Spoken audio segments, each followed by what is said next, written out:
How you doing? Welcome to the show. It's IB Nation Sports Talk. We are up and rolling with Vince D'Addario, Sean Stiers. Glad to have you with us today. How are you, Mr. D'Addario? Doing fantastic. It's beginning of a week, kicking it off Monday. There's no days off in the foreseeable future for me, so just going hitting the grind, baby. That's what we're doing. Right to the grind. I saw your in-laws yesterday. You did? Oh, that's right. He did tell me that he saw you yesterday. You guys made actual contact. Saw your father-in-law. He gave me he was walking across the court with his wife, and I assume a couple of yours were in tow. It's been many years, so I was looking at him and I was like, they look like D'Addarios, and I'm assuming they're D'Addarios, but it was one of the twins and then Liam. So yep. Awesome. So so that was he was walking across the court right in front of me with him, I was sitting courtside. They're getting pictures with the leprechaun. They were having a good time, after the game was over. Exactly. Derek asking if Jesse fell into a bottle after yesterday. And it's funny you mentioned that, Derek, because I have not heard from Jesse since late fourth quarter yesterday. And I had, I wouldn't say fell into a bottle, but I tried to go back to what I started last Monday night. I had my Staubach jersey on and I'm drinking some cocktails. And, that was going to be my new love. I was going to keep it rolling as long as, like, they hung in there. So, I was a few cocktails deep, and I wasn't like angry, loud, mad or any, because I had pretty much resided. It probably wasn't going to happen. I obviously wanted it to happen. It was a good game. It was a good game. Couple mistakes, and that was it. But couple picks, I disparaged Dak via text to Jesse, and I disparaged anything to do with the offense, and I haven't heard from him since. So, well, he tweeted something. It was, I don't know if it was earlier in the game. It had to have been earlier in the game, but he basically said, and I'm sure you saw it. If they win the game, it's because of Dak. If they lose the game, it's because of Dak. So, and he wasn't wrong. Yeah. I mean, it's pretty much what it is. Thank goodness it didn't come down to a kick.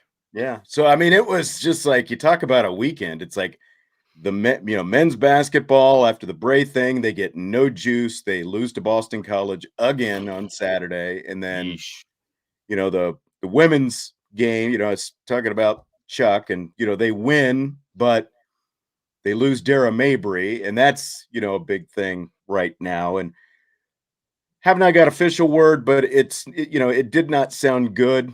And, she went down 2 minutes into the game, holding her knee, and she was literally screaming. And like, the headphones are noise canceling, so you really don't hear a lot, but I did hear kind of a couple, kind of yelps, and I'm like, oh my gosh, is that what I think that I just heard? And then, so she's holding her knee, and they take her off, and she comes back out later with an immobilizing brace, and talking to the coaches and stuff like that after the game. They're basically preparing to not have Dara Mabry for the rest of the season, unfortunately. And I mean, you're talking about a couple of different things. First and foremost, it's fifth-year player who made the decision to come back, and they wanted her back. Great three-point shooter. But the thing that everyone talked about, from Olivia Miles to Carol Owens, the associate head coach in the post game yesterday, is this is one of those heart and soul type players. It's like Jersey toughness, like not here for your feelings. And, like she's going to, get them riled up and all that kind of stuff. And it almost like as an, I don't want to say added bonus, but on top of all that, she's going to hit some threes as well, and so it's tough when you lose all that, I think sometimes you can discount that kind of emotional heartbeat kind of player, but that's exactly what she is. And as much as she'll still be around the team, it's hard to provide that kind of energy from the bench, Well, I saw a stat, and correct me if I'm wrong, you are the guru, but I saw a stat that she has played in 135 college basketball games, and she has started 135 college basketball games. I mean, that career started. Yeah. That says a lot about who she is and what she means to a team, and, all of those things, right? And look, from just an X's and O's standpoint, they can probably replace her and what she provided from a stat standpoint. You know what I mean? I mean, they're deep. I mean, that's one thing about Notre Dame is they are deep on that bench. And you and I had a discussion, I think last year, at times they were too deep. And it was, trying to find minutes and all of those different things. But they're a deep team. I mean, she can be replaced, but the leadership is going to be the difficult part to replace. I mean, they don't have those fifth-year people that are going to be able to replace that leadership. She's got to do the best she can from the bench, and that's going to be tough. I mean, your leadership is pretty much going to come from, Miles and Citron, and that's going to be right. It's going to be tough. Yep. It'll be different. Yeah. I mean, the other side of it is now Cass Prosper, who enrolled mid-season. I think that this has to speed up her development a little bit. I think she has to start getting more minutes because she is a guard and she can shoot some threes as well. Not the same way that Dara Mabry can, but she brings some other things as well, starting with length, being 6'2" and being able to play the kind of defense that she can play. I think that that's potentially her biggest asset going forward from right now, is just what she can bring defensively. So it'll be different, but we'll see how it all shakes out. Well, Prosper is, they say it in the men's game all the time. She is long. I mean, she is just super long. Yes. I would say she needs to fill out a little bit more, just get a little bit tougher, a little bit thicker, that kind of a thing. But man, she is. Well, and that's the thing, by coming in mid-season, she didn't get any of the off-season stuff, whether it's summer weightlifting or even in the fall when they're doing more of that kind of stuff. So she's kind of picking that up as she goes along. Man. So it's amazing. Dekoff, there are no more Mabry sisters in the pipeline. There is a younger brother, and I know he's going to be playing in college. He actually played at La Lumiere with JJ Starling. Her younger brother did. But, yeah. Salty said didn't spend enough time directed on the Cowboys game. I tell you what, I'll just save it for tomorrow because when Jesse gets here, there's going to be a postmortem. So it'll probably be the first time anybody talks to Jesse before, That's right. Since Sunday. So that's exactly right. All right. Well, hit that like button if you would. Subscribe, rate, and review again. Great to have you with us here today. We appreciate you as always. Talking a little Notre Dame NBC. And, we were kicking some topics around earlier today. And I don't know if I lost you or you lost me there for a second. That was on purpose. Anytime I go to sneeze, the face makes all kinds of weird facial, and I just I shut it down. Did you hit stop cam? Is that what you hit? Yeah. Okay. I've never used that option before. Yeah, that's only when I sneeze. It's the only time I ever use it. Okay. I throw it up there because, I as much as I love everybody out there, somebody will try to pause it or something as I'm mid sneeze, and it'll become like a meme. So I just shut it down. Shut it down, baby. Good way to go. I appreciate it. I was using the mute for the cough last week, and I still don't know if that's what was causing some of my issues, but I think it was more internet related. Yeah. So this NBC contract, it's been a while since we've talked about this, and I recently had Andrew Marchand on from he's the sports columnist for the New York Times and also co-host the Marchand and Oran podcast, which drops every Wednesday morning. They've always got a lot of great stuff. They talked a lot of NFL announcers and stuff like that on last week's show, which I always get into.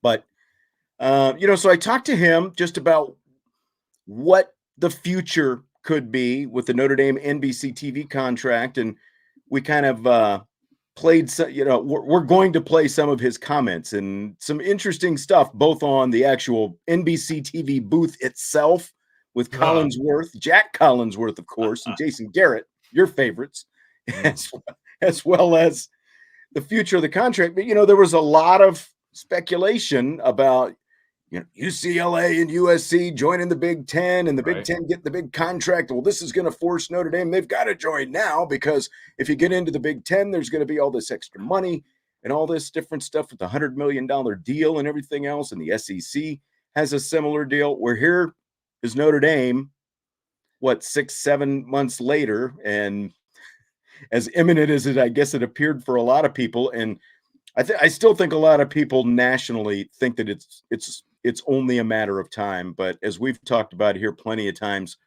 the two biggest things that Notre Dame needs to stay independent. One, the expansion of the college football playoff.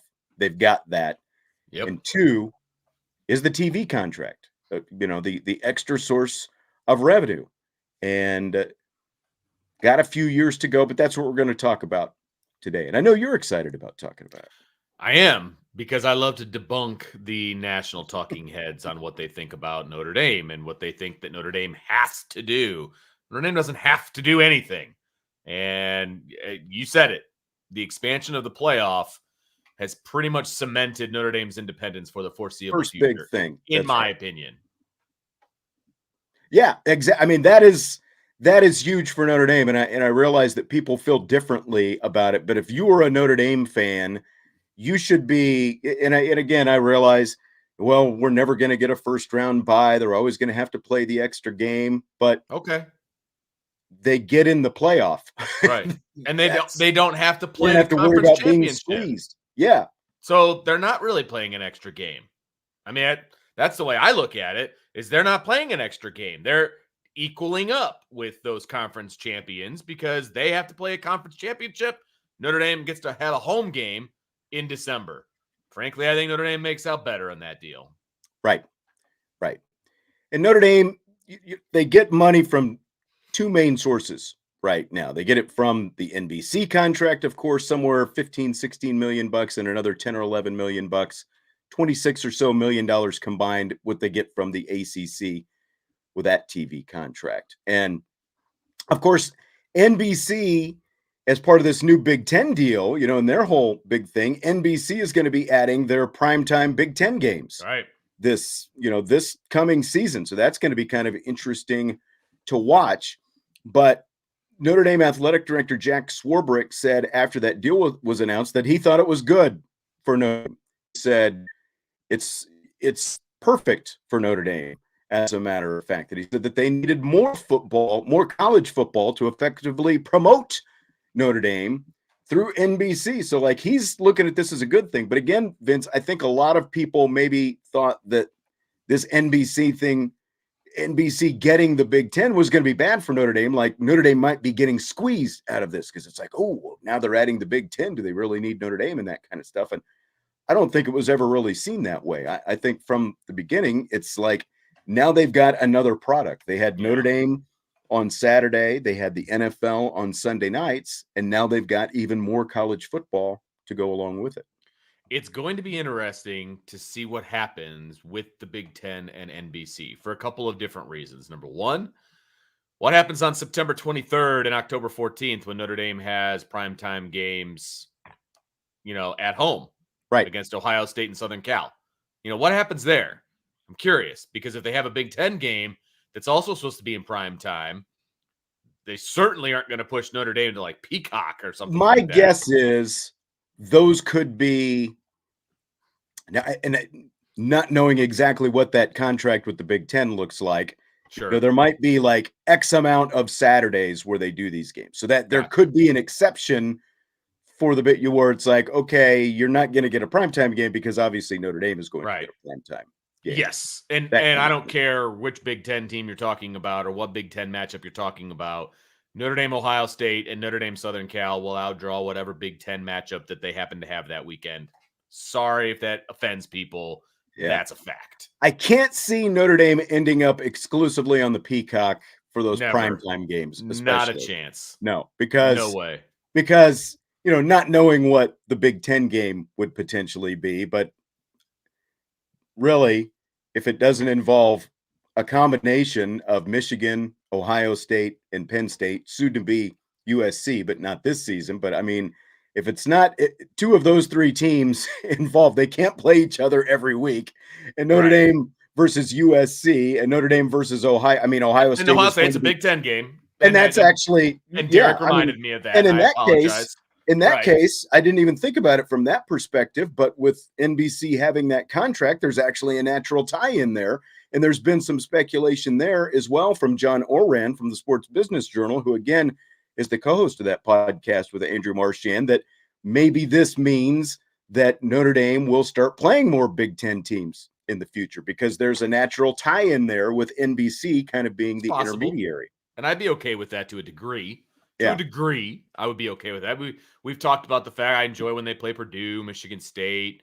I wouldn't have a huge issue with that, but I don't know that I'd want any of those games in prime time. I don't know that that's necessarily where those are deserved. I can't wait for the IU Rutgers Yeah. primetime game either. Yeah. Yeah, exactly. And And that's going to happen. Well, yeah, because it's kind of like the Thursday night package. I'm sure that they're going to try to get as many schools in there as possible, and you're going to end up with a little bit of everybody. Because right now, these are all going to be third-tier games because remember, Fox is part of the deal as well. Fox and NBC are sharing this deal, and the Big Noon is going to get the better games. They're going to get the biggest game of the year or the biggest game of the day. Yeah. And the other thing about that is that it's the Big Ten, okay? And there's usually only one big game a week. I mean, well, and CBS is going to get some of these as well. So yeah, NBC is going to get. I mean, we're going to be flooded with Big Ten games. It's like, thanks, Kevin Warren. Thanks for shoving the Big Ten down our throats on TV and then run into the Chicago Bears after a couple of years as commissioner, 3 years as commissioner. Thanks, Kevin Warren. Yeah, no doubt about that. But it's going to be interesting to see how the Ohio State thing pans, or not the Ohio State, the Big Ten thing pans out with NBC because what's one of our biggest complaints, and I know we're going to get into this a little bit more, but one of our biggest complaints about Notre Dame and the NBC contract is Notre Dame games on NBC has become like the proving ground for announcers and how they go about their business. Yes. Are they going to use Big Ten games for that? Because some of these third-tier Big Ten games are much more proving ground, in my opinion, than a Notre Dame game. See, and let's save that. Let's talk the bigger. We'll talk the announcer stuff here in a minute because that's a very good point. And honestly, who's going to be doing those primetime games? I think is a better crew than what Notre Dame has right now on NBC. So because I know who the announcers are. Again, I'll save that here for just a minute.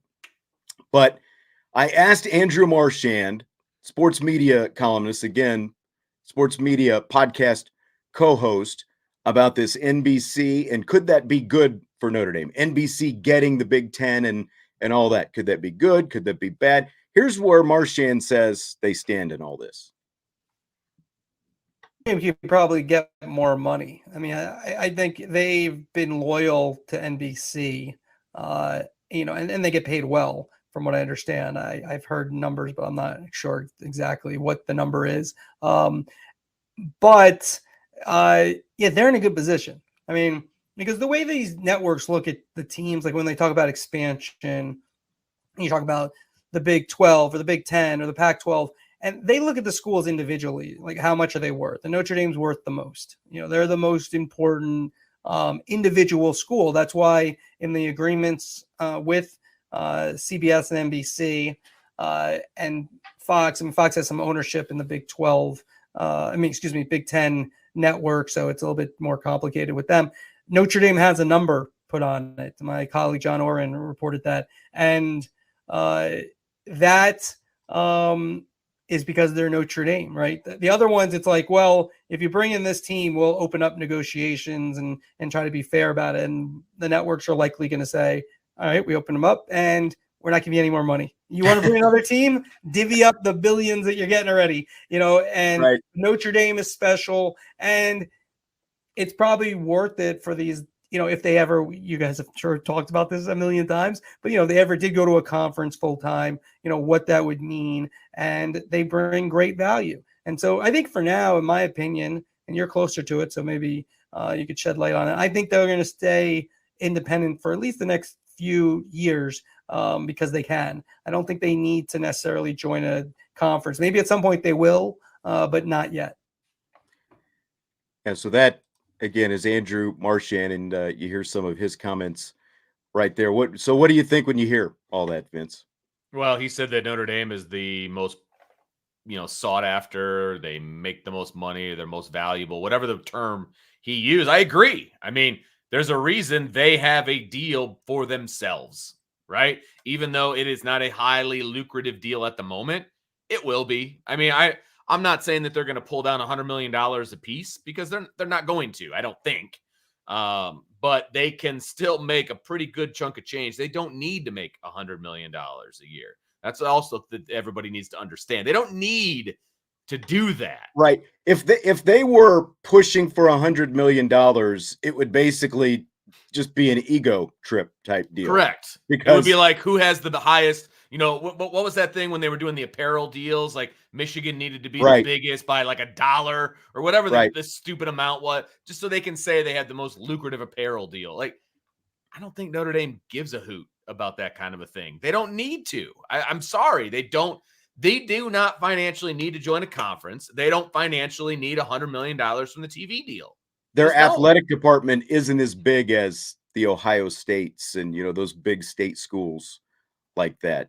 Kansas, on down the line. It's a smaller athletic department. I think the number I heard, there's somewhere between like a $30 and $40 million difference in sort of what it takes to run the athletic department at an Ohio State, for example, versus at Notre Dame. So there's a big difference. So like, if you look at that as your starting point, I realize there are going to be a lot of people where if Notre Dame signs the next TV contract and it's only, say, $60 million, I'm just throwing that number out there, that people are, you're going to have that faction of people who are going to be ticked off and say, well, we only got $60 million and, the Big Ten's getting $100 million and all that kind of stuff. And, we need to be getting more than them and everything else. I mean, $60 million, and that's not even including the 10 or so million that they get from the ACC. So that would bring you to 70 million right there. It's like, and that would, again, when you're talking about the difference in the sizes of the athletic departments, I think that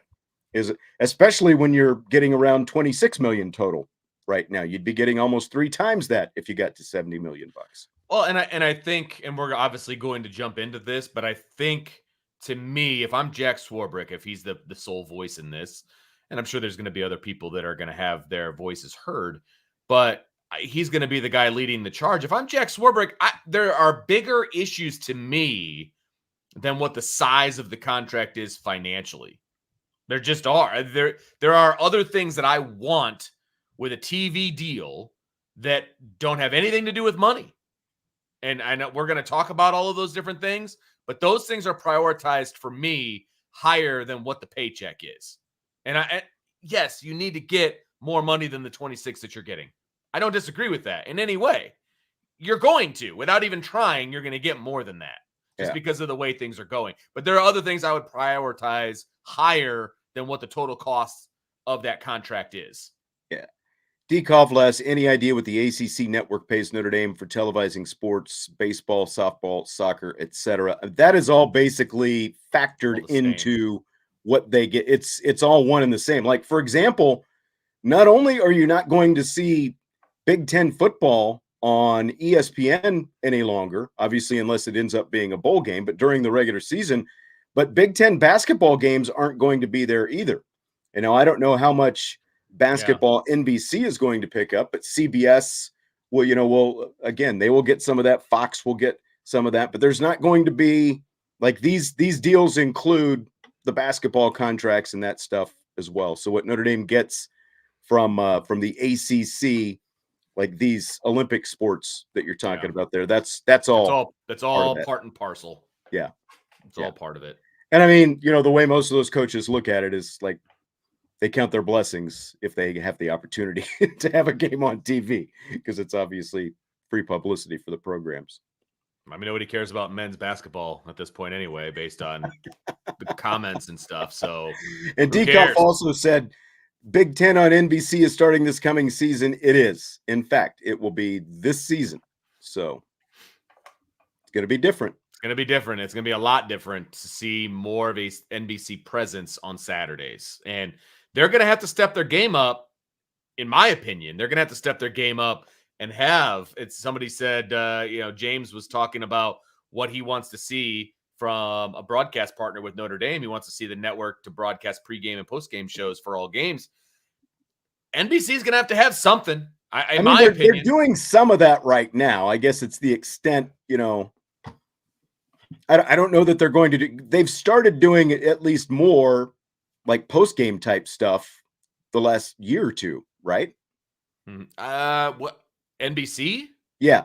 I'm not I saying mean, it's like a full-blown 30-minute to an right. hour-long type show, but they're doing more where like they've got interviews on the field and all Yeah, that kind of stuff. they are doing a I little mean, bit of think something about it. with that. Yeah, they are. Typically, when a game ends, you might get a quick down on the field interview with the player or a coach, and then they just wrap up. Like Yeah. if it's ESPN, as soon as the game's over, they're wrapping up and they're throwing back to the studio or they're going right to the next game and that kind of thing. NBC has been doing more. It's a matter of, I guess, how much more you want from that perspective. Right. Sure. Sign us up. It'll be an Irish breakdown. We'll take care of it for them.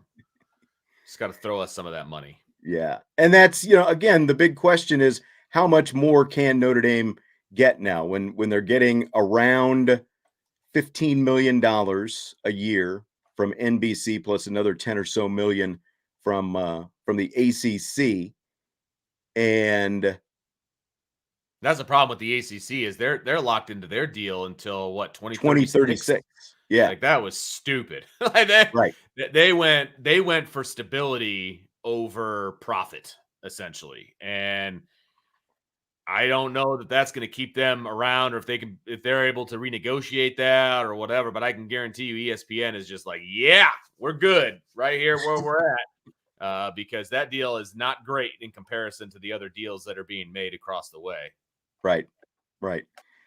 So this next comment, I think, is the most interesting one that Andrew Marchand made when we were, again, talking about kind of Notre Dame and, their bargaining position when they're looking for much more money, basically, than what they're getting right now out of this NBC deal, whether it is with NBC or one of these others for that matter.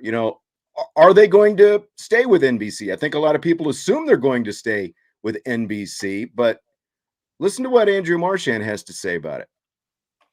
I think they're well positioned in terms of what they'll be able to get if they were to, especially if they open it up and not just look for NBC. If they were to be willing to go to ESPN or CBS or Fox, or they make it work, those networks. If that opportunity comes, my gut is they'll stay at NBC, but if they wanted to use some leverage there, they definitely could probably drive the price up a little bit more. That was interesting to me. Like, if they really want to get more money out of this deal, they can look elsewhere to one of these other networks. So again, whether it's Fox or CBS or ESPN, and potentially get more money out of this deal. So how do you factor in the importance of staying with someone, Vince, that you've been with for what, going on 32 years now? The deal started in 1991. Like, how important should it be for Notre Dame to stay with NBC versus, shopping this thing around? And, like, people are talking about pre-games and post-games. And like, I think NIL is a big factor in this, in today's day and age, like NIL elements to this. Like, so how much should it be? Well, we really want to stay with NBC. We're going to keep giving you kind of the family deal, the family discount or hometown discount. The hometown discount. Yeah. Right. Like, what do you think about all that? It's interesting. The way I look at it is it's all fair in love and war, man. Like, I have not been overly, and I'm trying to put myself in Jack Swarbrick's shoes, right? Because I think that's what we need to do. He's the one that's probably making this decision. He can't, if you shoot him full of truth serum and you sit him in the corner and you ask him, number one, I'm not sure he ever watches the broadcast, but if he did, right? I mean, I don't know. Maybe he goes back and watches it. He can't be overly enthusiastic about the product that NBC puts out for Notre Dame. I mean, the whole thing, just start to finish, what they're able to do, what it looks like, how it sounds, all of it. I have been less than impressed with what NBC has been doing. No, I mean, that's a great point because, Mike Tirico's not even part of the broadcast anymore. Correct. And Mike Tirico has, this was his first year gone, but when he was with it for, I think it was 6 years or something like that, like, he was the best part of the deal. And everyone else was just very average to even below average. Yep. I could not agree more. And I think some of the camera work isn't very good. And I think that, we're going to get into the announcers, so I'm not going to, sit on that for a long time, but just the production value of some of the home games, I just don't think are all that great. And I think there's better products out there. And I think that if you're Notre Dame and you are who you are and who you think you are, you need to shop this around. I'm not giving the hometown discount. If it ends up being NBC, then great. But there are some things that need to change if Notre Dame is going to stay with NBC, if I'm Jack Swarbrick, period. Well, and according to Jack Swarbrick, like when you listen historically to the things that Swarbrick has said about NBC and working with NBC and the partnership, and they call it a partnership that they have with NBC, Notre Dame at least has some input on, kickoff times. Like Notre Dame has never played a noon kickoff. They've never had a noon kickoff. True. For a home game with NBC, whereas the Big Ten plays a lot of noon kickoffs. The SEC plays a lot of noon kickoffs. And, so I think that is a potential, things like that obviously matter to Notre Dame. And if you're going to negotiate with some of these other networks, something like that still needs to be in play as well, not just production, but I agree with you on some of the production and things like that. I think, when you're talking about the production value, part of NBC's problem that you have to keep going back to is all they have is Notre Dame on Saturday and the NFL on Sunday. And they don't have, big production. Like CBS is doing multiple NFL games every weekend. They're obviously doing March Madness, so they're like much more prepared for that. Fox is the same thing. Like they're doing multiple NFL games every weekend. Now you can tell the difference in the production crew, like of an NFL game versus a college game on Fox, for example. But still, like, I think that if you're going to talk to these other networks, you still want to have some control, but there's got to be some give and take. It can't just be, whatever TV network saying, okay, we're taking it over, but we're also telling you're going to play some noon kickoffs. But here's the other thing, though. If I'm going into negotiations with a Fox or with a CBS, right? One of the things I'm going to say is, look, we're your only college outlet right now. You need to make us just like an NFL product.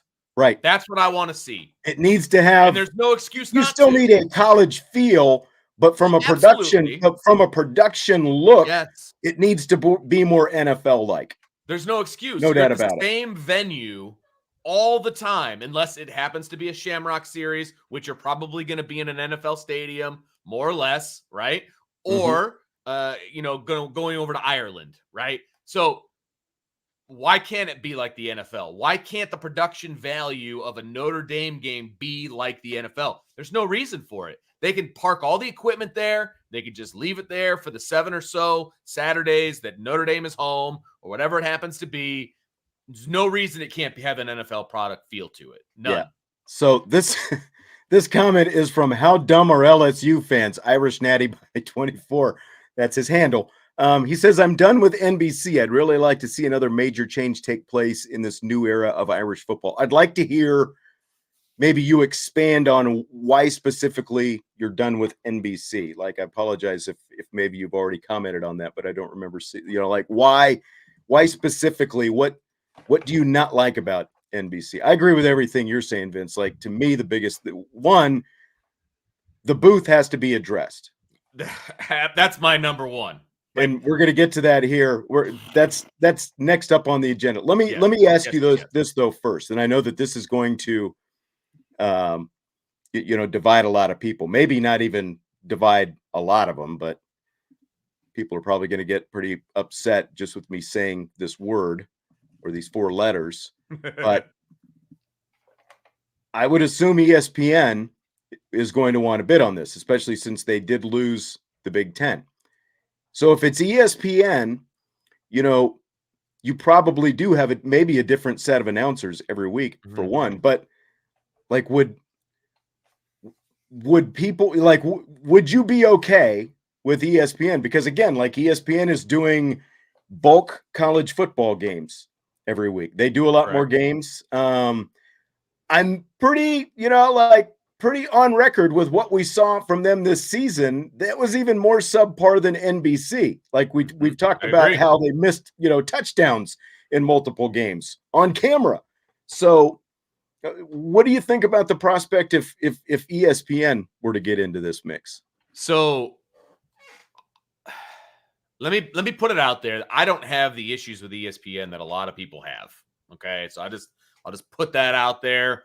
I'm just way more surface level than a lot of other people when it comes to the stations that I watch sports on and things like that. I also don't get too bent out of shape about the fact that, the talking heads on ESPN generally have a negative view on Notre Dame. Okay, good for it. Doesn't bother me. I still sleep well at night, right? Right. But if you're asking me to rank like which television entity I would want Notre Dame to fall, ESPN would be fourth for me. They would. Okay. They would even be behind NBC because I think if Notre Dame ends up going with NBC, there are going to be some, changes. I'll say that. I think there will be changes if that is the case. There are many reasons I don't want to go with ESPN. One is I think their production value has actually gone down recently. Quite a bit.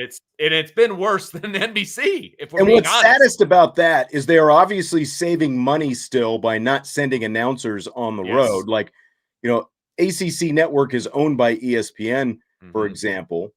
And it's like every other game, those games are all on TV on the, like ACC Network, but it's every other game. The announcers are actually at the game on site. And there's stuff going on. I've seen a lot of national, like the Australian Open is going on right now. And Chris Fowler is calling those games remotely from a studio somewhere here in the United States. They didn't send them to the Australian Open. And there are plenty other examples. I'm sure that there were still college football games that were being done remotely this past year. Oh, I'm sure. When you're not even sending announcers and your production value is that bad, I agree. I would not want them involved either. I mean, the coverage alone of the Gator Bowl. I mean, we missed the fake field goal for the touchdown. I mean, there's just a myriad of issues that I have with the production value of ESPN. So they would be fourth. They would be last on my list of the four major networks that do college athletics. Just not good. So I would not be in favor of them. Yeah. I don't know what this is about from Rob. Sarcasm? Yeah, I'm reporting your channel for fraud because I don't want this bleep in my news feed. YouTube put it in there because you paid them. We don't pay YouTube anything. What does that even mean? It's called an algorithm, my friend, and we don't pay for anything. There's a reason we ask people to hit the like button at the start and end of every show. Oh, maybe just Rob. It's just like Rob social media, well, it didn't look sarcastic. I know. To me. I'm hoping. I don't know. I don't know. Thanks for popping in, Rob. Nice to see you, bud. Good to see you. A different Rob, like CBS, he says they have the best sound. Home games would sound louder and better. CBS does tend to have good sound. I've noticed that sometimes their sound is like a little too much. Like they need to bring down the Nat sound. It drowns out the announcers. Yeah, sometimes. But I think they've got good production value for sure, especially in their college football. Well, their NFL as well, but their college football games have always been very well done on Saturdays. Yes, I've always liked CBS. So you said you would put ESPN fourth. So what did you actually give your pecking in my order? head? Yeah.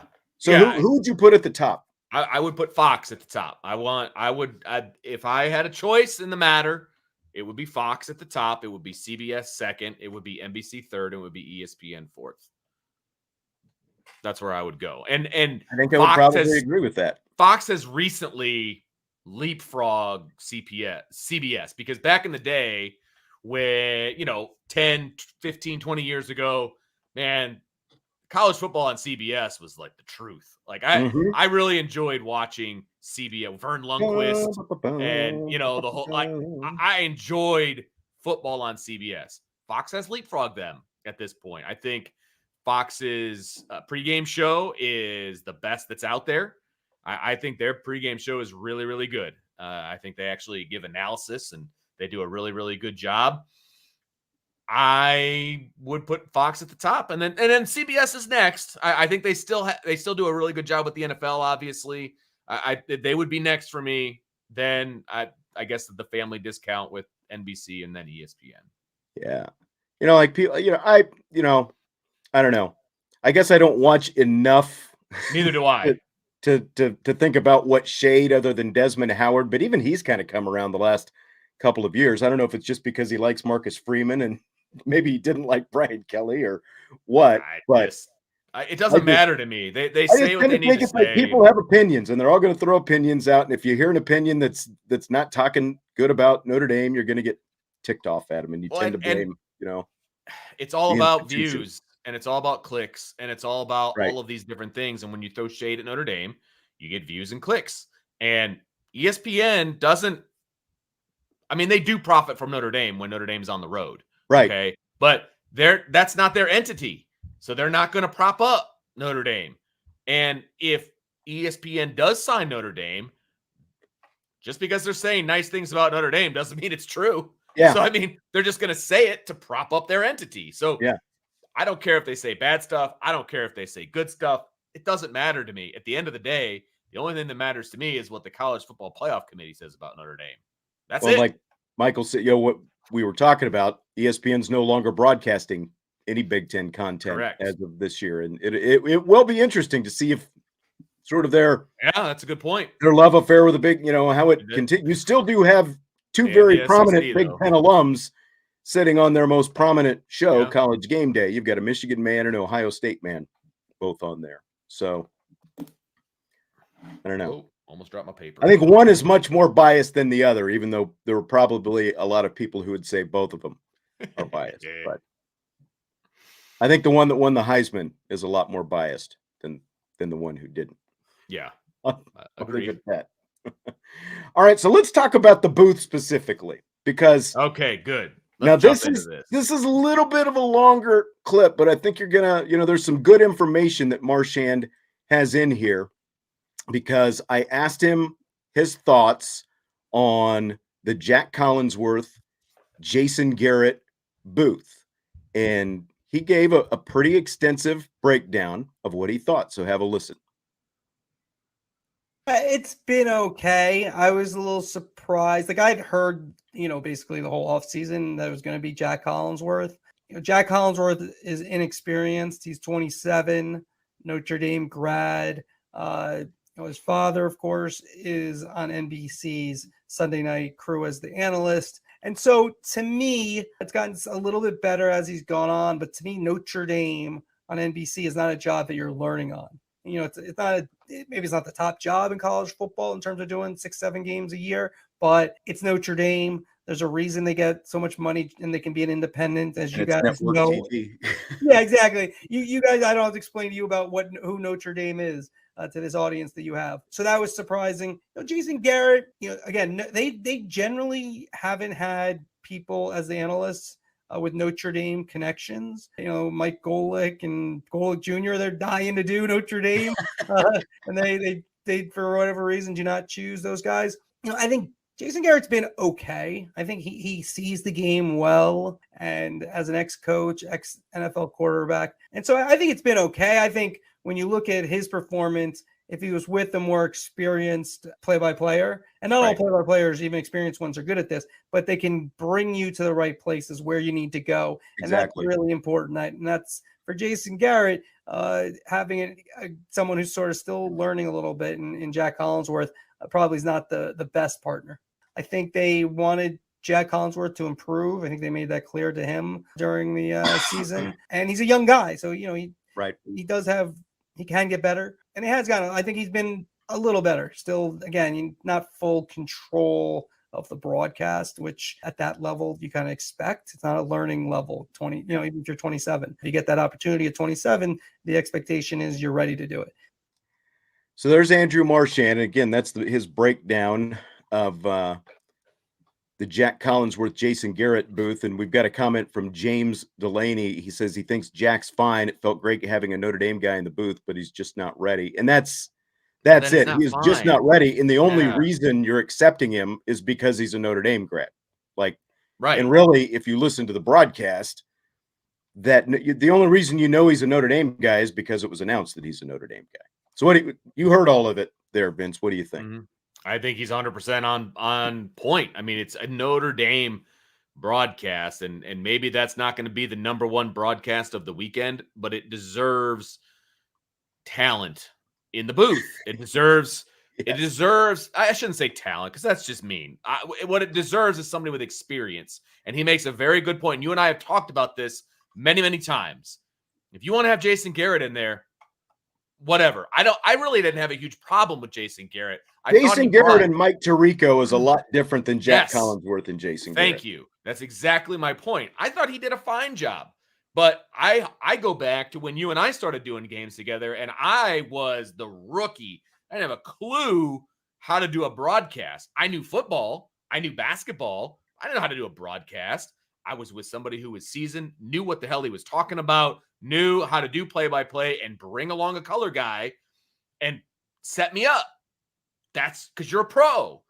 That's what they needed. They needed somebody in there that could set up Jason Garrett, that they had a good relationship with. They could go off of each other. They could work off of each other. They had a relationship. I'm not saying you have to have a friendly relationship where you hang out all the time and all that outside of the game, but there needs to be some sort of a relationship there if you're going to do 8 games a year together, right? Well, Jason Garrett's almost old enough to be Collinsworth's dad. Well, that's true too. They're both as raw as the next. You know, Collinsworth had done some play-by-play. I think when he started his career at ESPN, he had done like some basketball games and stuff like that. But before doing USFL last summer, or was it XFL or whatever it was, it was USFL. He had not done football before. And so they put these two guys, Jason Garrett, right out of the coaching ranks, and Jack Collinsworth, who had never done football. That's who you put on NBC. You know, literally those guys should be in South Bend doing games in South Bend, cutting their teeth, you know, and maybe a couple years from now, they've got a chance to do those games. It was just you can't have two rookies like that working with each other because of what you're talking about. Right. You needed, if you're going to have a raw analyst, and all the analysts are raw at some point, they get in that booth because of who they were as a coach or a player to begin with, but you had to have a much more experienced play-by-play announcer working with Jason Garrett. And that was to me the biggest problem, is you had two rookies like that. And just what you said, you didn't have the play-by-play guy to lead the rookie analyst along. Yes. You need somebody, of the two people that are in the booth, the play-by-play guy needs to be the guy. Just needs to be. Milton says, I thought they were fine. Is fine good enough for the Notre Dame football booth? Is fine good enough? It should be much more than fine. And I completely believe that anyone saying that they're okay with that booth, it's only because Jack Collinsworth is a Notre Dame grad. If you took that out of the equation and he went to, like, if he went to Ohio State, or if he went to Syracuse, if he went to Syracuse, he would be better, because those guys literally come out of Syracuse ready to jump right into pro booths most of the time.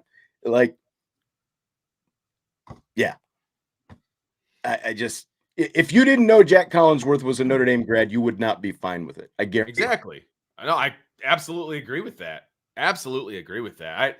I would rather, if it has to be a Notre Dame guy, which it doesn't, by the way, I'd rather have Mike Monaco as my play-by-play guy.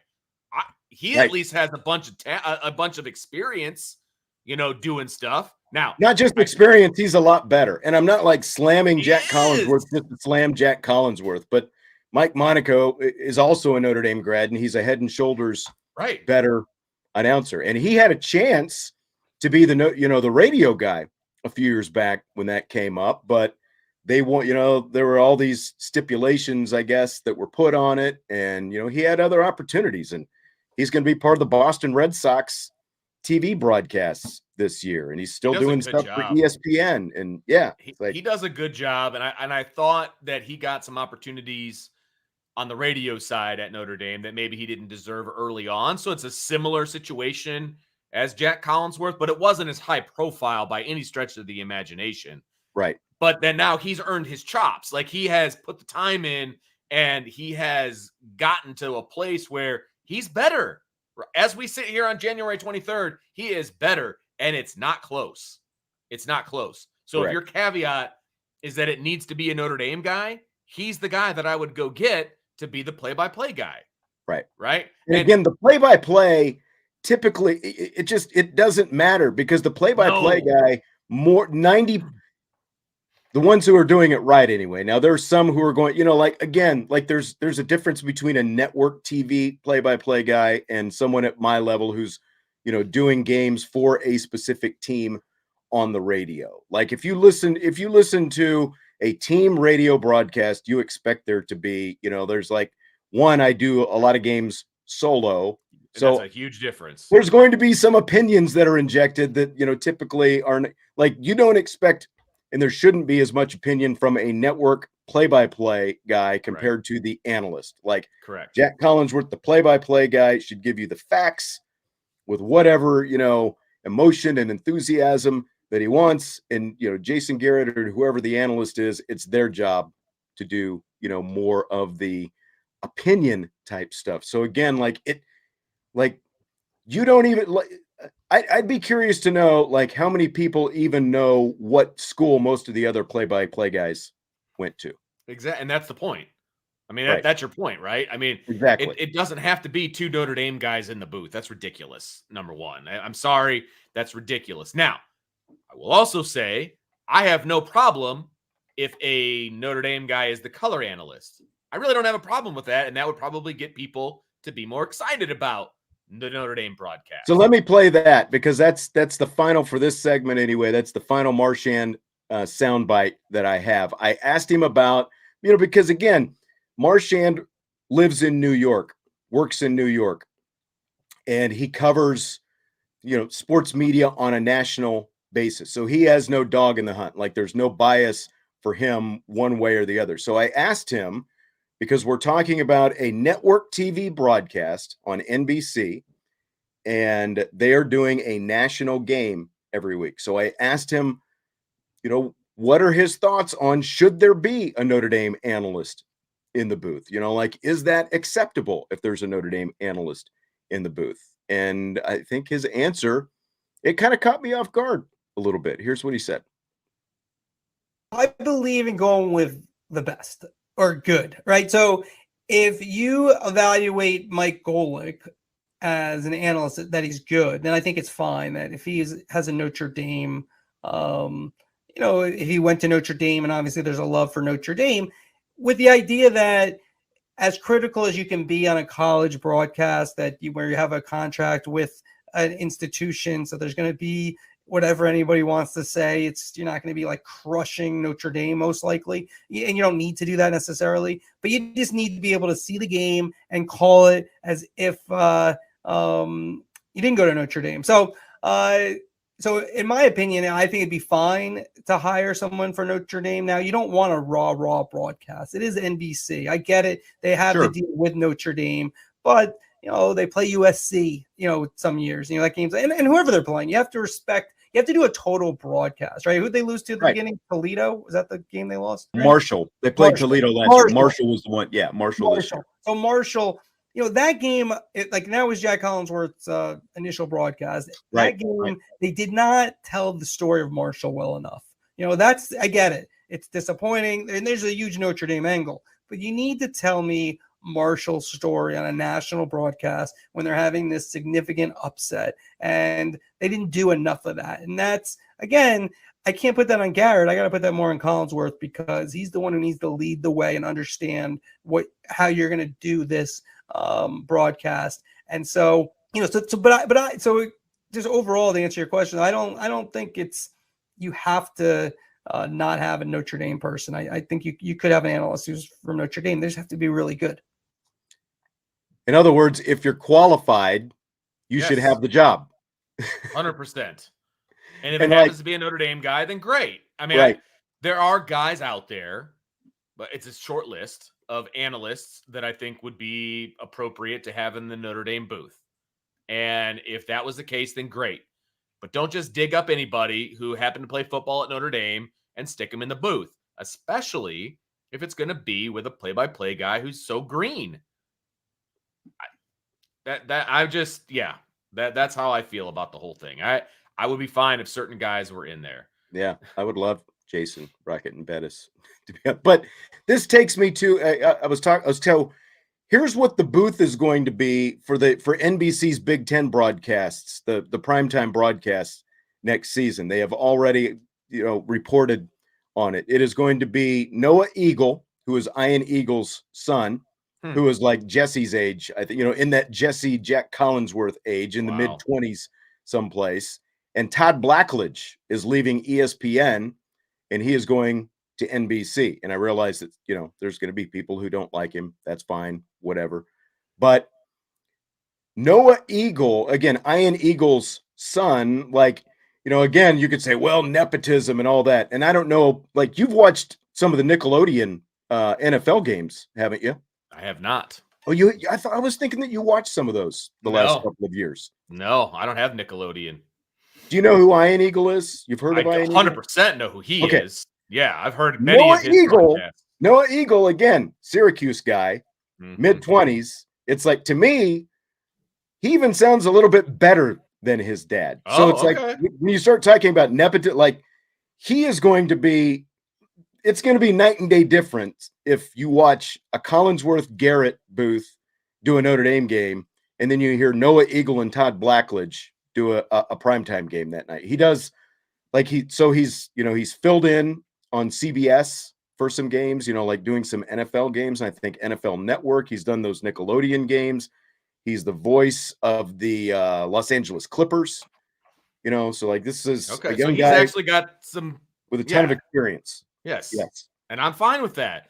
I'm not saying there's a minimum age, right? And it's not just about being young and all of those different things. It's about having experience. It's about having a resume. It's about building up your resume. And people are like, well, how can you get experience if you've never been able to have experience? Well, guess what? There's plenty of opportunities. Well, you go to local markets and you work your way up. That's literally how this business is supposed to work. Correct. That's what I was getting at. There are plenty of opportunities to do high school games, IUSB, small college games. There's plenty of opportunities out there to, break in and Brian always says, if you got the chops, you got the chops when it comes to coaching. To a degree, that is accurate, but there's still nothing like having experience and knowing and understanding how to work with another human being who has never done it before. Well, again, I'll say this, and again, I'm not network level broadcaster, but before I came to Notre Dame and I started doing, Notre Dame women's basketball and baseball. Notre Dame baseball, for the 3 years prior to that, I worked at a small station in southeastern Colorado, and on average, I did about 150 games a year. So that's almost every other day I was doing a game on the radio, between junior college, local high school stuff, and even in the summers, some youth baseball. It was whatever. And I didn't care. It's send me out there. I want to do more games. Give it a shot. It's literally, you cut your teeth. And then, when I got to Notre Dame, Jeff Jeffers used to give me a hard time. It's oh, you came in here and, you drop right in your first year, you're calling a national champion. Well, it's yeah, it was my first year here.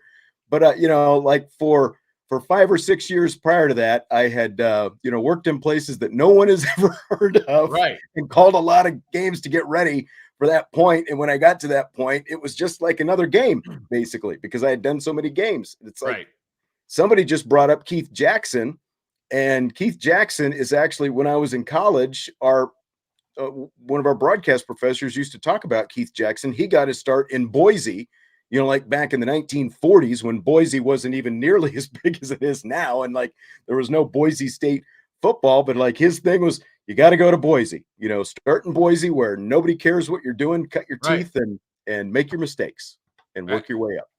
I mean, look, I look like I got dropped into the deep end of the pool is what I felt like by doing games with you, even though they were high school games and things like that. I went and I was doing middle school games just to kind of practice and do some stuff on my own and things like that. Like, you have to at least practice and get it out there. And I don't know, man. I don't appreciate, I guess, people being dropped in when they don't deserve it. And that goes in any line of work, not just this.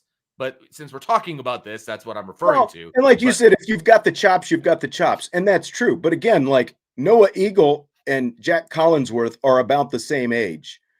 And Noah Eagle has the chops. And Jack is still working on getting the chops. Yeah. Because he doesn't have nearly the reps that a guy like Noah Eagle has. He's a ways off. It just is. And I'm hoping that it changes. But like Marchand said, that doesn't mean that he can't get there, but he should literally be doing like ESPN3 games, like the streaming games right now, getting rep after rep after rep, doing all these games, that are a little bit lower level. And then maybe in 2 or 3 years, he would be ready to jump in and be ready for a job like this. And I just think he got dropped in way too soon. He got dropped in way too soon. And there's nothing wrong with that. That's how you do it. I mean, and no one would be, be the wiser for that. I mean, except for him. Jason, stats were like self-generated. I did all my stats, literally all my sheets. I was keeping my own stats. And you were lucky to find anything. Oops. And I mean, and that was actually when, you'd have to call coaches up and say, hey, can you fax me your latest stats and all that kind of stuff? And sometimes they did, sometimes they didn't. Don't you love coaches that don't send stats? Oh man. I don't miss that. Just my favorite. Don't miss that. Favorite. That's right. All right. Well, there's a super chat in here that we haven't cut to. He said, breaking, NBC and Swarbrick agree to a new contract, $0 per year, as long as NBC cuts Michigan out of revenue share and instead starts charging them with exorbitant fees to televise games. See, now that was sarcasm. That's the petty that I'm here for right there. That's the petty I'm here for. All right.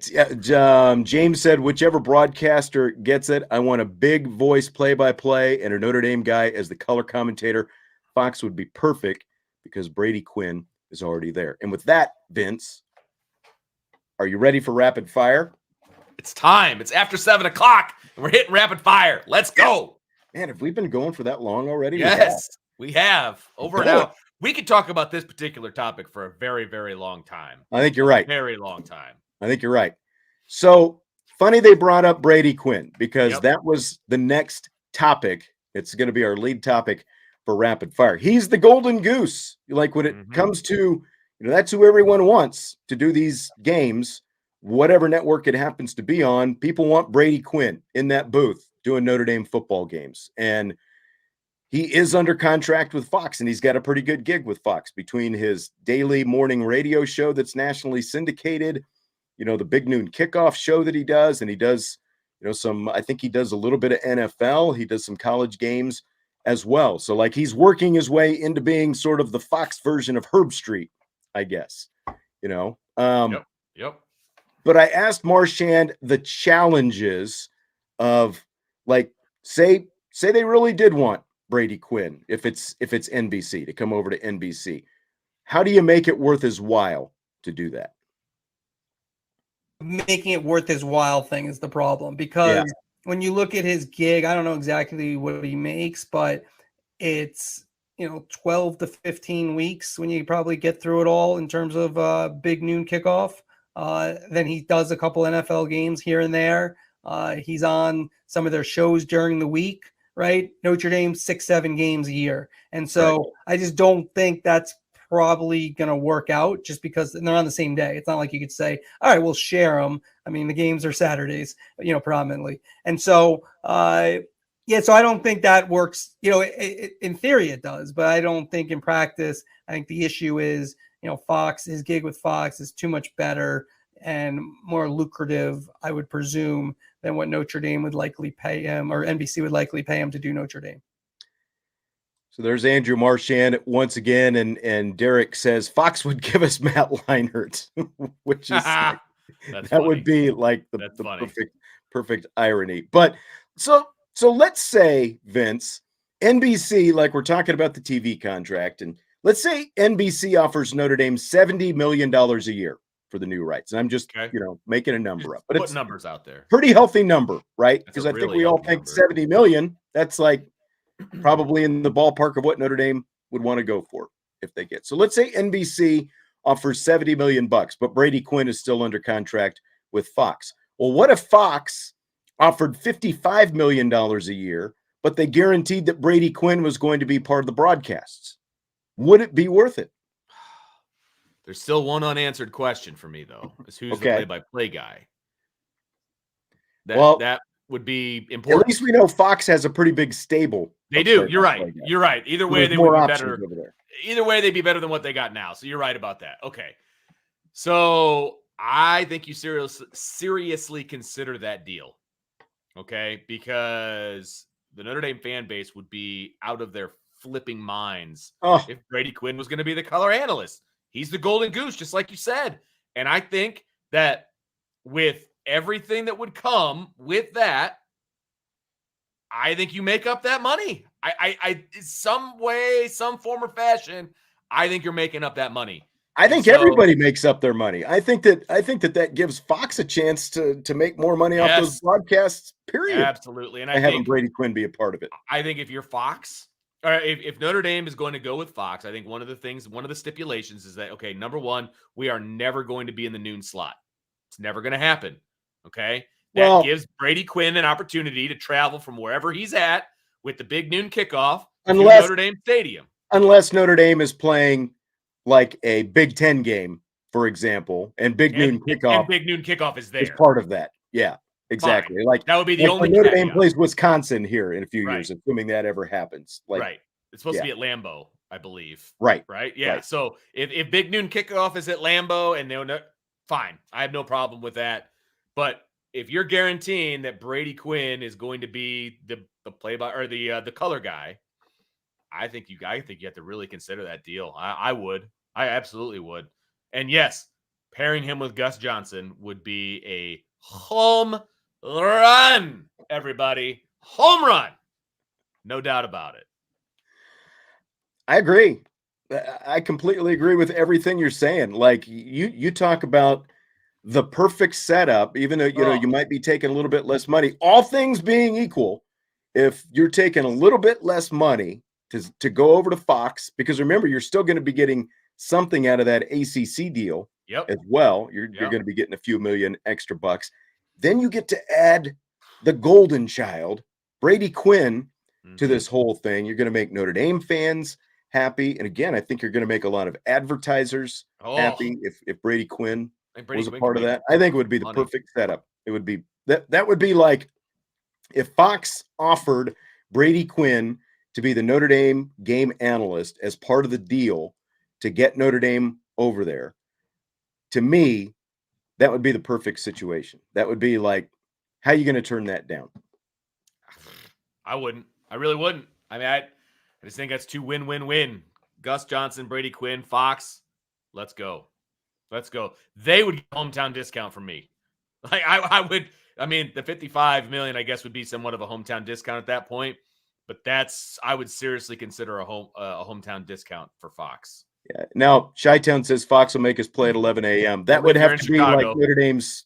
Yeah, like if they're in Chicago, that's going to happen. But that would have to be part of Notre Dame's deal, like especially if Notre Dame is taking less money potentially to go to Fox. Like, we're not playing noon kickoffs at home for home games. Right. Yeah, just no way. And I would doubt that, now there might be a game. Games, your Tennessee States might end up on FS2. That's and is that any worse than Peacock now? Better because Peacock is streaming only. That's exactly right. So that's exactly more people right. could get FS2.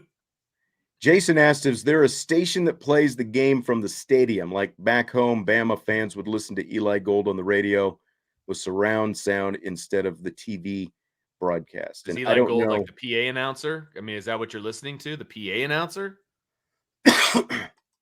Like there's some places, like you go to the restroom, for example, right. a ball game. Like I think at Wrigley Field, they hear do the it. radio Like, broadcast. they've got the radio broadcast playing in the Yeah. restrooms and stuff like that. And Yeah. I don't know. You and I are sitting up above the Coliseum in our soft back climate controlled seat. So I don't know. I don't know. I haven't been out there for a while. But all right. It's a very, very very interesting stuff. Oh, they're saying he's the radio guy. He's their Yeah, radio. I knew who Eli Gold didn't. was. I'm sorry, but, I didn't know. Oh, okay. Sorry. I got you. Yeah. Yeah, he's their Tony Roberts. Yeah, he's been there for like a million years. Yeah, Notre Dame has a radio broadcast, obviously. I mean, but I don't know that they play it inside the stadium. Yeah, I'm not sure if they do or not. They definitely don't play it in the bathroom in the press box. You get the PA announcer in the bathroom, or you get Bob Montgomery, who well, I'm not going to say what Bob Montgomery does, but he like gives you the that play was 7 yards and the press box that kind of PA thing. guy. That's what we get to hear. You get to hear a lot of butchering of names and things like that. So Matt says that Notre Dame does play 101.5, which would be the broadcast. Yeah. Okay, that makes sense then. Good. I'm glad they do. Perfect use of radio. All right, let's switch gears a little bit. We've talked a lot about the TV broadcasts and such. How about some other rapid fire topics now? So with the idea of buy low and sell high, what Notre Dame offensive player would you buy stock in right now if you wanted that stock to make you a lot of profit a year from now? See, this is a very good question because, and I've been toiling over this question pretty much since you sent it over to me. Because there's a lot of possibilities on this team. And I think any of the running backs you're going to have to buy fairly high because I think that their stock is already pretty solid, right? And I think a lot of the offensive linemen, same thing. I think a lot of their stock is already pretty high, especially if you're talking about the two tackles. I think you could get some Fisher stock, obviously for lower than you get some Joe Alt stock. But your return on investment, your ROI is probably not going to be as good. Right. Here, and I'm going to get some flack for saying this maybe, and that's okay. I think that this particular player's stock could not be lower than it is right now. Ooh, so it can only go up. Okay. Lorenzo Styles. Ooh, all right. I think that he's going to turn it around. I think he's going to have a couple of one-on-one chats with Mike Mickens because Mike Mickens clearly can turn people's mental state around on the defensive side of the ball. I think he can do some wonders for Lorenzo Styles. I think Lorenzo Styles is going to be a key, intricate part of this offense moving forward. I'm buying low and I'm selling high. Tommy's asking 23 season or 24, and we're talking about the upcoming 24 or 23 season. Yes. Screwed that up. So like a year from now. Season. So 1 year from now, at the end of the 2023 season, basically, who is the offensive player whose stock is going to have risen the most? And I like your call on Lorenzo Styles. I did pick him to be Notre Dame's leading receiver. And I've seen some of these other guys pop up, like Chi-Town is saying Andrew Kristofic. I don't think that's a bad one. I think we would all say like Tobias Merriweather has a very good chance to be that guy. He was on my short list. To me, it was between Merriweather and Jadarian Price. Okay. And, because I went back and forth on these guys, and like Jadarian Price, really good chance he was going to be the number one back had he not been injured. And instead we saw a 3-man rotation. I still think Jadarian Price is going to be a, big part of the mix. And again, it's why they have to lean more heavily on those running backs. And you're probably going to have at least 2 of those guys on the field a lot next year. Sure. But I just don't know. Maybe we'll find out a little bit more in the spring. And we'll do this again at the end of spring and rebuy and sell our stocks. I'm going to go with Merriweather though, because I just think, because again, I think Lorenzo Styles has a really good chance to be the guy who is the team leader in receptions. Probably him and Thomas would be my 2 favorites for the receptions leader for Notre Dame next season. But Tobias Merriweather just has that big play breakaway ability. And I think that he's going to be ultimately the guy who ends up being the yardage leader and the guy who's making a lot of highlight reel type plays next season. So I would pick mine on Tobias just ahead of Jadarian Price, mainly because there's so many other guys in the mix in the running back room and don't know what that role could potentially look like right now. Yeah, and I saw, some Kristofic, I saw some Rocco Spindler. I just think the guard competition is wide open right now. And I don't know that I would it's a stock thing, it's a bet, right? So you're trying to find somebody that's got the low stock and you're trying to, aim high. I just don't know who the starting guards are even going to be. I mean, there was talk that they were looking at guards in the portal, and so it's going to be interesting to see how that guard competition shakes out. It could be somebody, it could be Billy Schrauth. It could be Kristofic. It could be Rocco. There's a lot of different angles that they could go with that guard position. It's going to be interesting. Yeah. See, Frank says put money on Fisher. He'll be a household name after the Ohio State game. I see. To me, it's not that I don't believe in Fisher. It's that I think that his stock, not that it's sky high, but it's pretty high enough right now that like your return on investment. Again, I think I'm going to get. Now that's assuming those other guys have to pan out and be something. But I think Fisher's stock is high enough right now that there's not enough value in buying on him at this point.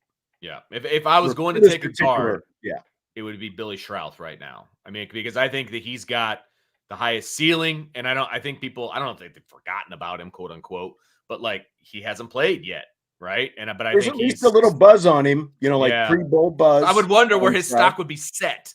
You know what I mean? Like that would be very interesting. I think he's going to start. I do. If I was going to pick somebody, I think he'd be a starter for sure. So like if his stock is low, then I would definitely buy that for sure. Yep. And Tommy, I love you to death. And I love TB12. I just don't think he's going to start. Stock. If you want to buy your stock, that's cool. I think his stock isn't as low as people think it is right now. That's the thing, because of the Gator Bowl that he had. And I don't know that it's going to go a whole lot higher in 23. Now, if we're selling at the end of 24, you buy that stock right now. Right. I just don't know it's going to be that high at the end of 23. Right.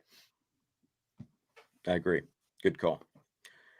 All right. So again, shifting gears. Here's what Pat Forty from Sports Illustrated said recently about Notre Dame men's basketball. He wrote this whole big column about Notre Dame and basically the lack of, well, I'll just read it to you. Quote, "It is an enduring mystery while Notre Dame has not been able to elevate into the sport's upper echelon for anything longer than an occasional blip in time." Now, again, we're talking about men's basketball here. "Catholic schools have had an immense historic impact in men's college hoops. The list of national champions is long. Villanova 3 times, San Francisco twice, Georgetown, Marquette, Loyola Chicago, LaSalle, and Holy Cross once apiece. Several others have advanced to the NCAA title game. Gonzaga twice, Seton Hall, Dayton, Seattle, St. John's. Notre Dame, never. The most athletically accomplished and ambitious of all Catholic schools traipsed into that one Final Four in 1978 and lost to Duke, which then lost to Kentucky for the title. The Irish have never been back since. That could have something to do with priorities, of course. One of the dozen schools listed above who have won a hoops title or played for one, 0 engage in big-time football. Notre Dame pretty much invented big-time football. It's always been the sport of utmost importance beneath the Golden Dome, yet that shouldn't preclude the Irish from being better in men's basketball. It's not an either-or proposition. The women's program has won 2 national championships, played in 5 title games, and been to 9 Final Fours. So it's not like there's something in Purcell Pavilion that prevents Notre Dame from hoops greatness. The men's program needs to find its own Muffet McGraw, a great coach who wanted to be at the school. Bray was that guy, philosophically aligned and willing to do work within Notre Dame's structure, but without the titles or Final Fours." End quote. Again, that's from Pat Forty in Sports Illustrated. So Vince, do you buy or sell all or any of that? I buy it all. And I'm asking for seconds because I think he's absolutely correct. I think that the Notre Dame men's basketball team needs to be better. I think that the parameters around Notre Dame recruiting and all of that were a little bit of an excuse at times, especially the last 6 or 7 years. then I mean, you can get people into Notre Dame that can be competitive. You can. And I think for a stretch of time, Mike Brey was 100% bought in and was recruiting across the country. But we're talking about national championships they're competing for. I know that. Just talking and about they should have been in a Final Four at the very least during those days when they went to the Elite Eight, right? They should have been. Could have been. That game against Kentucky, they should have won that game. I know what you're talking about. And if they win that game, I think they win the whole thing. So, and this article doesn't get written if they win the national championship just that year. It doesn't get written. Oh, of course. All of those schools that he named off, some of those only have one championship, right? Not only that, most of them only have one national, but like we're talking about small Catholic schools that only have basketball. And like he's talking about San Francisco and Holy Cross, like San Francisco, we're going on 70 years since they had a generational player named Bill Russell, by the way. And so this is like one of the many problems I had, like Georgetown, for example. And, I think we talked about it a little bit last week, like Loyola Chicago. Now, they won their national championship again a long time ago. But I think it's safe to assume that, I haven't looked at all of their academic requirements, but considering none of them have FBS football, as he said, they rely on men's basketball for their biggest source of revenue. So I'm pretty sure that they're probably a little bit more generous with their academic requirements getting guys in. You can't tell me that that great Georgetown team of the 80s, was built on academic geniuses, Georgetown or not. Agreed. Oh, I could not agree more. And I think every one of those schools that he named off, I don't think any one of them plays football, do they? At least not to my knowledge. None of them do. Notre Dame is the only one in this whole that he's mentioned that plays football. So I think that's part of it. FBS football. Some of them have FCS, like Georgetown and Villanova have FCS. Sure. I think there's opportunities for Notre Dame to recruit better than they have. I think Notre Dame has been lazy in recruiting. I'll say it. I think they have been. But here's the problem. And I get that, like, especially in recent years. But again, we're not just talking about fielding a competitive men's basketball team. He's saying they should be competing for national championships, and he's trying to compare it to the women's game, which is completely apples to oranges. That's difficult. Because again, like all these schools that won these championships 50 years ago, Villanova being the most recent one, all these other schools did it in an era where men's basketball players were staying for all 4 years. You had a nucleus of guys together who grew together over 4 years. It's a completely different game now. And again, like trying to compare it to the women's game, because that is what the women's game still is, to get the elite talent that he's talking about that can win, that can win national championships, like Olivia Miles, for example. If it was the men's game, she would be a one and done type player. And that's why Notre Dame has the issue, because they've had one and done player, and even he wasn't supposed to be a one and done guy. Like nobody thought that he was going to be in and out the door and off to the NBA year or in 1 year. Bray thought it was going to be much more developmental than that. Like he thought Blake Wesley and JJ Starling were going to get to play together for at least a year. And so that's like, again, like as soon as you draw that comparison, Pat Forty's been around a long time and he's a really smart guy. As soon as you draw that comparison to the women's game, I just completely shut the door, because it's two different things the way you have to recruit in the men's game compared to the women's game. Because again, Notre Dame's not going to let a bunch of those guys in just to try to win some basketball games that other, like even places like Duke are willing to do. Here's where I think Notre Dame should be in the men's game. Okay. I'm not saying they should have the same stats in the postseason that the women should have. No way. It's completely different. I agree with that.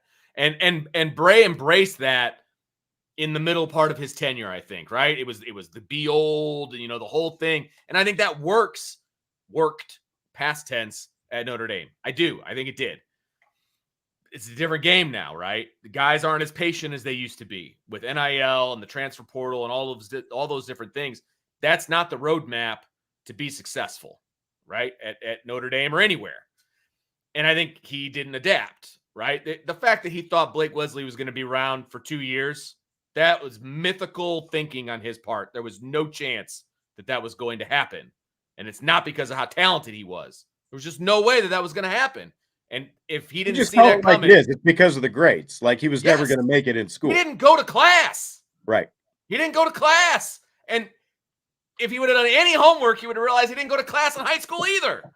Like, that was not a surprise to anybody that he But was only let's there be for a honest, year. I don't think he cared. He wanted him because I he wanted agree. to try to ride off into the sunset. I agree with that. With, And again, he thought that Blake and JJ would be playing together for at least a year. Yeah, and that was just crazy thinking in the first place. But anyway, besides all of that, here's what I think Notre Dame could be. I would be happy as a Notre Dame fan if Notre Dame was in the top 5 of the ACC on a consistent basis, made the NCAA tournament every single year, and about every 5 or 6 years, they make a run at something. Right. I'm cool with that. I am cool with that because on any given day at Purcell Pavilion, I can go there and see an upset or see a great game, see some great defense, that kind of a thing. That's really what you had for the most part, for the bulk of Bray's career. I agree with you. Except for like the past 5 or 6 years. Started phoning it in. Like I said, the majority. And that's when it was hard to get tickets to go to games, and it was a raucous atmosphere. That has disappeared on the men's side, right? They need to build back up to that. I honestly, at Notre Dame, would be happy if that was the case. I really would. I loved going to games during the bulk of Mike Bray's tenure. I really did. Yeah, there was some things that frustrated me about the way he did things. Sure. But they were competitive. They fought. They would get these upsets. It was fun. They were making the NCAA tournament.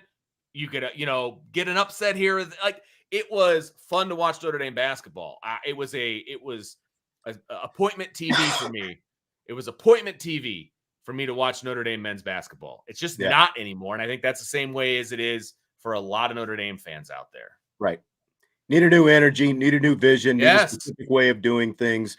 But again, like being competitive and getting to the NCAA tournament and the potential to make a run every few years is much different than like they need to be competing for national championships because the women compete for national championships. Again, same sport, 2 completely different games because of the way you have to go about things in recruiting. Because again, the elite players in the women's game are going to stay. 99% of them stay all 4 years. Yeah. But like when you look at comparable schools, the private schools that have both, basically Power 5, Duke, Vanderbilt, Stanford, USC, Northwestern, Wake Forest, Boston College, Syracuse, Baylor, Miami. Like Baylor is the only one of those. Like Notre Dame, again, when Mike Bray had things rolling along, like Baylor and Notre Dame year in and year out from a football and men's basketball standpoint, and you can, go back even like to the Digger era and stretch it out over the last 50 years. When you look at that group of schools, those are the private schools. Like there aren't many schools that have been more successful in both football and men's basketball. Now it's not, again, there have been some dry periods.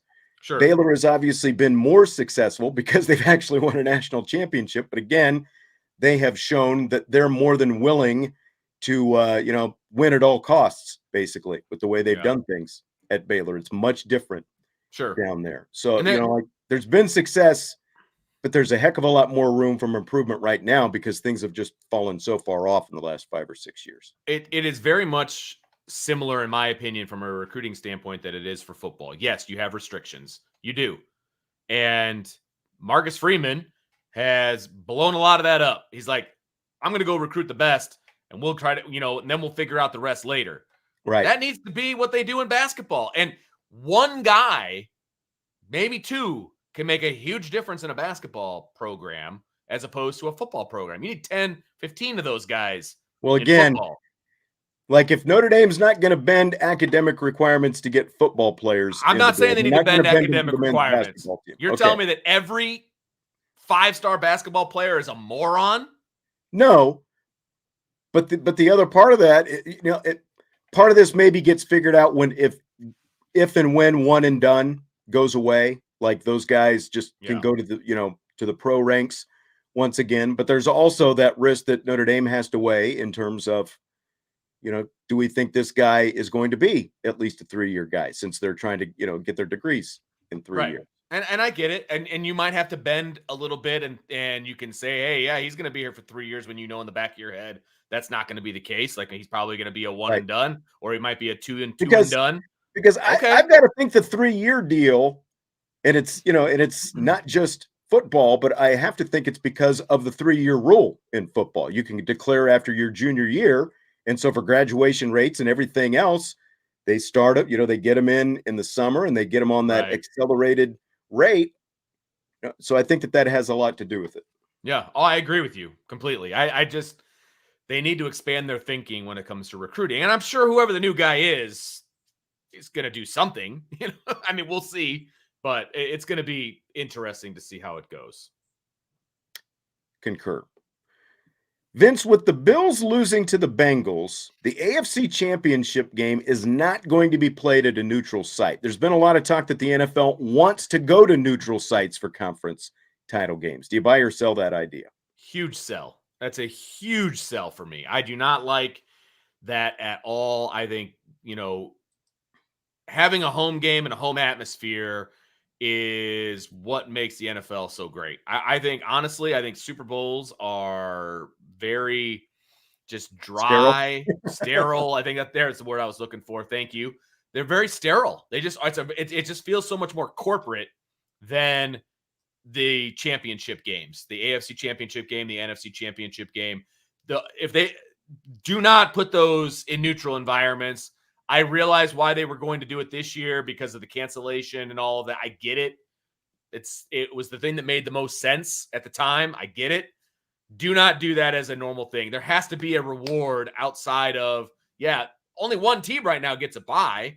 Yeah. And as we saw, that's not a guarantee to get to the AFC. So now you're going to take a home game away from the team with the best record potentially. Terrible idea. Absolutely terrible idea.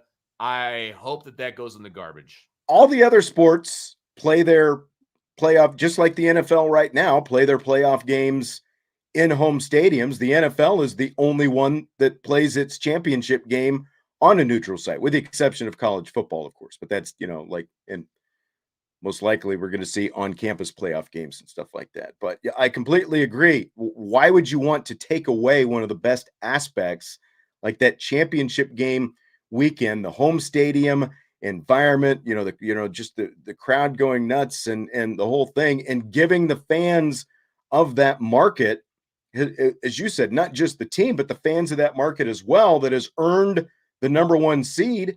You're exactly right. Like, all they would get is one home playoff game, whereas the 49ers, a wild card team, just got 2 home playoff games. And so now the Eagles, potentially, if this were in effect this year, the Eagles would have to go to a neutral site and not get one more with a chance to go to the Super Bowl on the land. I just think it's nuts. I think it's nuts taking it away, and I hope they never do it. And knowing Roger Goodell, he'll probably push for it. It'll happen, but I hope they never do, because to me that's part of the fun of the sports, is the home stadium environments. And I get why they have the Super Bowl in a neutral site, because there's so much planning and there's so much that has to go into it, and there's so much surrounding it. I get it. I don't have to like it, but I get it. That needs to be the only one. That's the only neutral site game. Yeah. Salty keeps in about Cowboys, Niners, and Bills, Bengals. One, I picked the Bengals to go to the Super Bowl a couple weeks ago at the start of the playoffs, so I'm still on that. I was wavering last week because of that offensive line, but man, you would have known by watching that offensive line if there was any problems with it. They just beat the Bills down. And that was, again, that was a fun game to watch because it was in the snow. Yeah. Both teams played out in the elements, and the Bengals were the better team. I'm just going to save the Cowboys-Niners stuff because, again, Jesse's going to be in here tomorrow. Yeah. It's like, again, spoil it. You predicted that the Cowboys were going to lose, by the way. I don't know if anybody's paying attention on Friday. You and I both picked the Niners. Jesse picked the Cowboys. He was very confident. That's probably why it's been radio silence. It was a more competitive game than I thought it was going to be. It was. And, I agree. Again, I'm not going to go too deep into this because I'll save some of it for tomorrow, because I'm curious to see what Jesse's takes are. Because, again, I was not high on Dak yesterday. The more I look back on it, I will say this. I think it's time not to turn the page with the head coach. I think it's the offensive coordinator and or quarterback coach. And I did see Doug Nussmeier, the quarterback coach, his contract is up this year. Like when you look at Dak, he's a 7-year guy. You're paying Dak Prescott. If you're going to get the most out of him, it can't be in the system that they're running now. And I'm not blaming the whole system for everything, but I think he needs a fresh set of eyes and maybe a different way of doing things because they've been doing things the same way. Like when Mike McCarthy got hired, Kellen Moore was the only assistant that was guaranteed a job coming in. Maybe it's time to turn the page there and do something different. Yeah. I don't disagree with that. There's a lot of talent on that Dallas offense that just seems to be unrealized. Yep. And Dak is part of the problem, but at the same time, again, different set of eyes, try something new. I don't know. This different guy chiming in. YouTube sabotaged my post. How surprising. 49ers D was good. Dallas's was really good until the 49ers decided they were going to start running the ball in the fourth quarter. Doug, my 49ers friend, of course, started texting me during the game, which annoys me. I'm not there for conversations during the game. It's like we can, whatever. I'm not going to go detail, but I was surprised. The 49ers didn't really run the ball as much early on as I thought they were going to. Maybe they decided that was going to be their change of pace late in the game, and it obviously worked. Dallas's defense was really good with the exception of a couple plays. If Diggs makes 2 plays, might have had a different outcome. Trevon Diggs, the second, on the pass to Kittle where he juggled it off his face mask, Diggs completely whiffed on making a tackle and potentially even just knocking the ball away from Kittle.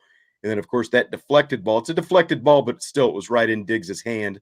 He drops it. They end up scoring a touchdown a couple plays later. So, again, like you can blame Dak for everything. There's plenty of blame to go around, but they were in it. Doesn't mean I'm satisfied, but they did, especially after watching them get much more out physicaled last year by the 49ers. They hung in there better than I thought they were going to this year. No, that's true. All right. Well, good conversation tonight. Enjoyed it, Vince. Yes, sir. We went on for a while tonight. I think this is officially our longest show ever. Well, you knew that if we were going to have it, it was going to be you and me. So that's right. That was a guarantee. Exactly right. Hit the like button if you would on your way out. Jesse, I assume will be here tomorrow. So if you want cowboy grousing, we'll save it for rapid fire. I don't think we'll have it in front of the show, but cowboy grousing from Jesse coming up, I'm sure, on tomorrow's show. So we will talk to you then on IB Nation Sports Talk.